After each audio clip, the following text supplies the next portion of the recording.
the 2023 recession looks like it's going to be a tough one. We've got lowest savings rate in the history of that statistic. We've got some of the highest credit card interest in relation to discretionary income and disposable income. We have multiple quarters of negative GDP growth. We've got tons of huge companies laying off lots of employees. Housing market's slowing down in a massive way, which is going to lead to more job losses, potentially liquidity crunches in the real estate industry. It's not looking great out there, okay? This is all after we've had historically high inflation, and now everyone's feeling the pain because inflation's a compounding situation. People are feeling the effects of inflation more than ever right now, okay? This huge storm is brewing, and I think it's going to come to a head in 2023. All right, so I want to talk about how we're going to be able to protect ourselves. I want to make sure we can stay financially stable and financially strong, financially secure throughout this 2023 recession. I've got a few things I want to share as it relates to that, okay? If you're new here, first, thank you for being here. Go ahead and hit that subscribe button. My name's Austin. I'm a stock market investor. I'm a co-owner of cloudmusicsuite.com.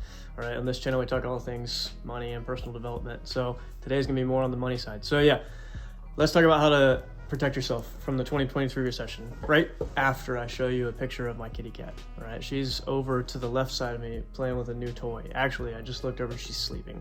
So she's not playing anymore. She tired herself out.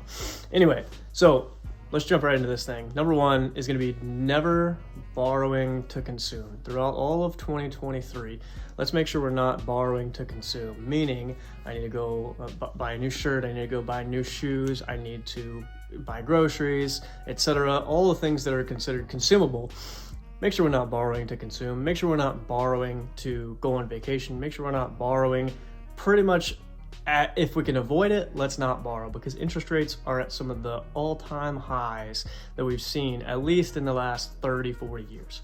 So if at all possible, do not take out a personal loan. Do not hold balances on your credit card. Do not go take a new car loan. Do not take a new house loan. These rates are at really high numbers right now, and that means debt is more expensive. Not a good look if I'm having to take out debt. It could cripple me for multiple years to come, all right? So if at all possible, let's not borrow to consume. No personal loans, definitely no payday loans or anything crazy like that. No credit card balances held. So cut that spending, whatever you have to do to make sure there's no debt outstanding, especially consumer debt. If you still have a mortgage that you've had for years, sure. If you still have a car loan that you've had for years, sure. But let's try not to take on any new debt right now. Bad time to take on new debt. So that would be number one of this kind of 6-point plan here.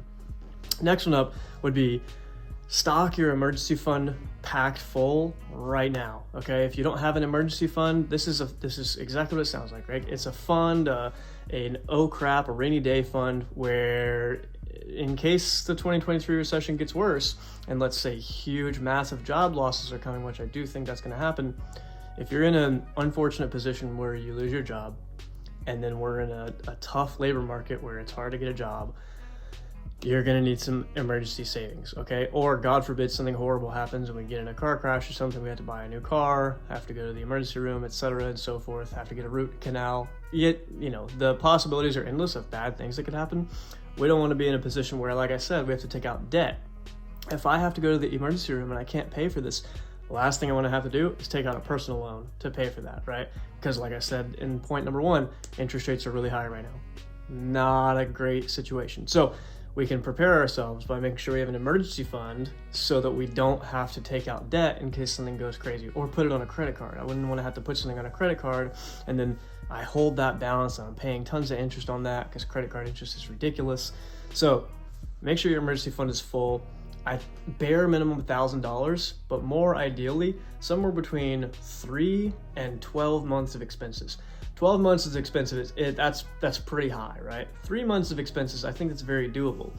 Figure out how much you're spending on a monthly basis by tracking every penny that comes in, tracking every penny that goes out. Let's say you spend $3,000 a month between you and your spouse, or maybe you're single, it's just you. If you're spending $3,000 a month, make sure you've got $9,000 stocked away in an emergency fund that is untouchable unless it's an emergency.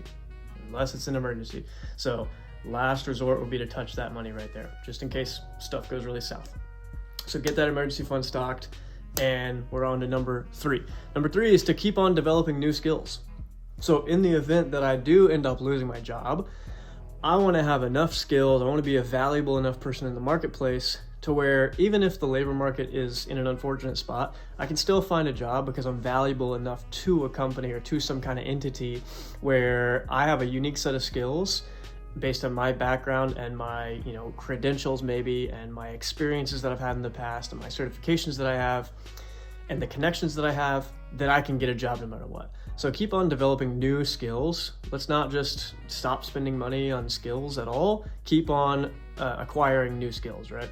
Choose to spend your time, choose to spend your money on acquiring new skills, gaining more knowledge. That'll make sure that if you do lose a job, higher chances of getting one, even in a tight labor market. So that'd be number 3 there. Keep on developing new skills. Number 4 up, stay the course on your investing plan. If you are a stock market investor and you're an index fund investor, like a lot of people are, and let's say you always put $800 a month into the stock market, don't stop putting $800 a month into the stock market, okay? And let me say this before I go there. Don't sell out all your stocks. Yes, the market has been in a rough spot, but no one knows the day that it's going to bottom. No one knows the day when we're going to, reverse this negative trajectory we've been on and go, back to the positive. This typically happens well before a recession is over because the market is very much a forward-looking market. So a lot of the recession fear gets priced in way ahead of the worst that we see in the recession. And then the stock market specifically ends up doing pretty dang well before the recession is over. So don't sell out all your stocks. You don't know when the market's going to bottom. You don't know how low it's going to go. I don't know how low it's going to go. No one does. If anyone does, you should just turn the other way and, not listen to that person. That said, if you are investing right now, which I think you should be, keep on going, okay? Keep on what they call it, dollar cost averaging. Keep on dollar cost averaging. Bring your cost basis lower. If you're negative on your positions, if you're negative on, let's say, the S&P 500, just keep dollar cost averaging. Put that $800 a month in every single month in and month out. You will not regret it in the future. If you choose to take a whole year off in 2023 because you feel like, oh, it's not a good time to invest, the times where most people think it's a bad time to invest are probably the best times to invest that you possibly ever could, because you're probably getting some great deals. Normally the market goes way too far to the downside and way too far to the upside. So if you're getting deals way too far to the downside, they're technically undervalued assets, right? It's ideal to buy undervalued assets. So stick to that investing plan, whatever your investing plan is. If you don't have one, make one. It doesn't matter how much it is, even if it's $50 a month, put something into the market every single month. If you're a real estate investor, keep on looking for real estate deals. Yes, the housing market is getting in a weaker position day by day by day by day. Doesn't mean there's not deals out there, okay? Stick to your investing plan. See if you can keep on going. Don't get scared by all the financial news and media outlets, okay? Number 5, keep your day job, but continue to look for extra income opportunities as side work. Keeping your job right now is going to be really, really important, all right? Do whatever you can to make sure you stay in this stable position because no one knows how bad the labor market is going to get. No one knows how many layoffs are going to happen. If I had to guess, I would say there's going to be pretty heavy amount of layoffs. I wouldn't say mass layoffs, but close to it, all right? Close to mass layoffs from huge companies. Some small companies are going to completely go under. Even some publicly traded companies are probably going to completely go bankrupt. Like I'm thinking about like Carvana and Shift and Open Door and a few companies like that I think are going to completely go bankrupt. That's all of those jobs are lost completely, right? The whole company's wiped out. So I think it could get really, really tough. So job hopping right now, not the best idea in my opinion. See if you can just stick with the job you're at, be the best employee you can be, bring value to the company or entity or however you work for, bring value there, but see if you can make a little bit of side income outside of that. There's all kinds of videos on my channel and all over YouTube to talk about what you can do for side money, but get creative. What are you good at? Go sell your skills. All right. Number 6 is my last one here. Delay large purchases if at all possible. I'll give you a personal example. I want a new fridge. I could use a new fridge. I don't want to buy a new fridge right now. Okay. Is that something I really need throughout the course of 2023? Maybe not. Okay. it's probably going to get tough out there. I can delay that purchase. I can use that money to stock my emergency fund a little bit more. I can use that money to keep on investing in myself and gain a few more skills. I can use that money to invest in heavily undervalued assets in the stock market right now. I could potentially use that money to put a down payment on investment property, right? Fridges aren't cheap. If I wanted to get like a bottom of the basement fridge, sure. If it was like an emergency situation, if the fridge completely broke, yes, I would go buy a fridge, but I want a nice fridge. So am I going to buy a nice fridge throughout 2023? Probably not. I'm probably not going to do that. You might want a couch for your living situation, like your living room area. You've wanted a couch for a little while. Maybe wait. Maybe don't buy that new couch right now. Okay, just see if you can delay that purchase a few months. Even if you just delay it by 2, 3, 4, 5, 6 months, that can be transformative. You can kind of see the landscape of what's going to play out over the next 6 months. You have time to stock your emergency fund. You're not basically spending frivolously. Okay, my worry would be people are going to spend on these large purchases before they put money into their emergency fund and fully establish their emergency fund at the 3 to 12 months of expenses. And then something goes south, and what do they have? No emergency fund, but a really nice couch. No emergency fund, but a really nice fridge. No emergency fund, but a new car. And it's like, come on, what are we thinking here?